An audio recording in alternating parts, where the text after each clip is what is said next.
Steve Pachenik, and this is Steve Talks.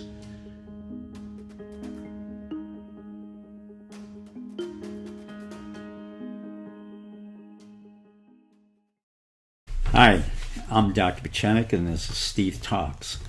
Today I'd like to talk about something that's very personal to me, and that is the fact that Asian Americans have been discriminated against in all of the Ivy League schools. Now, for many of you that may not sound serious. To me, that's quite serious, because it recapitulates the experience I had as a Jew 30 years ago. So nothing has really changed at Harvard, Princeton, Yale, or Cornell.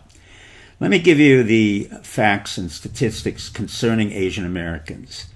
They are about 160 points above any of the whites who apply to Cornell, Harvard, or Yale at the SAT level and the PSAT.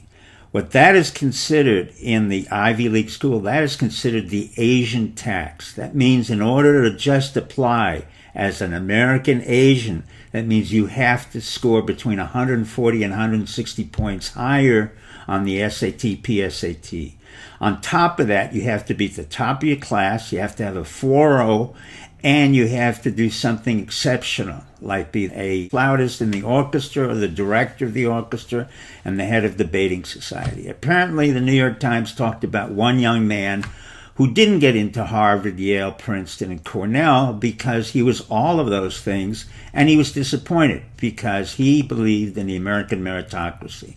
Well, I hate to tell you this, but having been at Cornell Med School and Harvard, I can categorically tell you that they are highly discriminating against Jews, Baptists, blacks, Hispanics, and Asian Americans. Oh, they can tell you they're liberal. They can tell you they don't discriminate against anyone, but they have a factor called personality, empathy, gets along with others, which is a fudge factor to make sure that they can discriminate against any particular group. Let me give you an example. In the class of 2021 at Harvard, you will have approximately 14% blacks, 12% Hispanics, and 21 to 22% Asian Americans.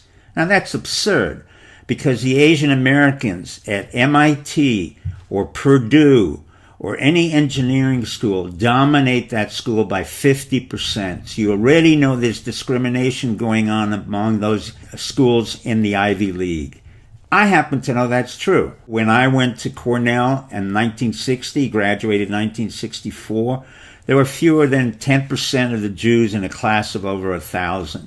Now, how do I know that? Because we were rushed the second year by fraternities. And if you were rushed by a Christian fraternity, which I was not allowed to go to them because I was Jewish. But it ended up, I didn't really care to go to any fraternity.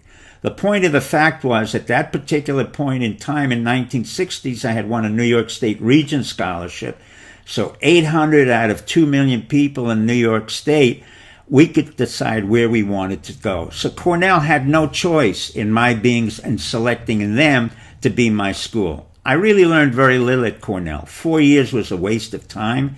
I learned nothing about general education. I learned nothing about pre-medicine. But I went through the kabuki of the school.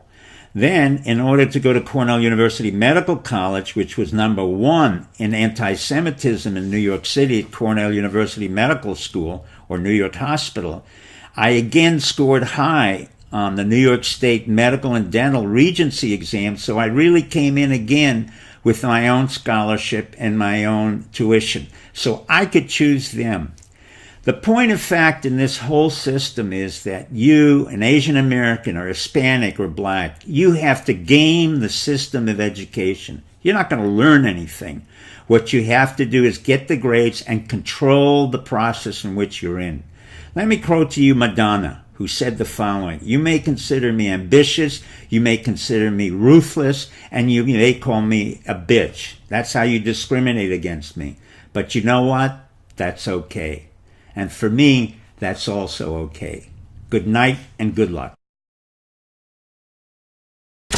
Hi, this is Dr. Steve Pachenik, and this is Steve Talks.